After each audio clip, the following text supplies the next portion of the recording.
तर मित्रांनो, तुमच्या देखील CapCut मध्ये अशा प्रकारे नो इंटरनेटचा इश्यू येत असेल तर हा व्हिडिओ पूर्ण बघा. या व्हिडिओमध्ये मी समजा सांगणार आहे जे काही ते बारीक सारीक गोष्टी असतात ते तुम्ही CapCut मध्ये ऑन करत नाहीत आणि VPN सुद्धा कनेक्ट करायचं विसरून जाता. जर चॅनलवरती नवीन पहिल्यांदा झाला तर आपल्या वेदांत एडिटिंग युट्यूब चॅनलला सबस्क्राईब नक्की करून घ्या. कारण मित्रांनो, आपण आपल्या चॅनलवरती अशा प्रकारे इंस्टाग्राम रील्स एडिटिंग शिकवत असतो आणि एडिटिंगचे टिप्स देखील देत असतो. तर चला मित्रांनो, जरा येण्या वेळ घालवता आपण आपल्या व्हिडिओला सुरुवात करूया.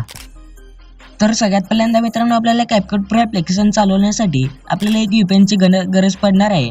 तर आपल्याला प्ले स्टोरवरून सुपर VPN ॲप डाउनलोड करायचे. त्यानंतर ओपन करून सिंगापूरचं VPN कनेक्ट करून घ्यायचे. तर मी आता दाखवतो बघा. तर तुम्हाला ओपन केलेली एक छोटीशी ॲड दिसेल. त्याला क्लोज झाल्यानंतर ती सिंगापूरचे ते सर्व्हर सिलेक्ट करून ते कनेक्टवरती क्लिक करायचे. तर इझिली VPN जो तो कनेक्ट होऊन जाईल. तर आता आपण CapCut ओपन करून घ्यायचे.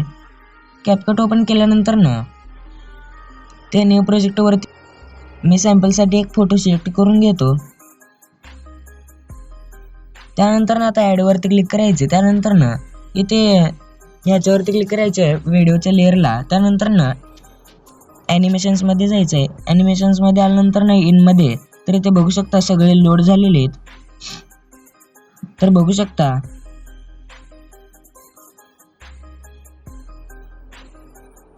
तर अशा प्रकारे सगळं होऊन जाईल. तर आता इथे बरोबर वरती क्लिक करायचंय आणि इफेक्ट्स देखील येतात का नाही बघायचे. इफेक्ट्स मध्ये येऊन व्हिडिओ इफेक्ट्स वरती यायचे. त्यानंतर ना ते ट्रेंडिंग मध्ये नाही तर प्रो मध्ये सुद्धा बघू शकता. जर तुमच्या प्रो इफेक्ट्स दिसत नसतील तर सेटिंग मध्ये जाऊन बिझनेस क्रिएटर मोड नावाचा ऑप्शन आहे ना त्याला ऑन करायचे. तर प्रो इफेक्ट्स दिसायला चालू होतील. तर बघू शकता मित्रांनो, इफेक्ट्स देखील डाउनलोड होत आहेत. 3 नंबरचा डाउनलोड होत आहे बघू शकता. तर 3 नंबर सुद्धा डाउनलोड झालेला आहे. तर सगळे अशा प्रकारे येऊन जाईल. तरी बरोबर वरती क्लिक करायचे. तर सेव्ह करायला पण काय प्रॉब्लेम येणार नाही.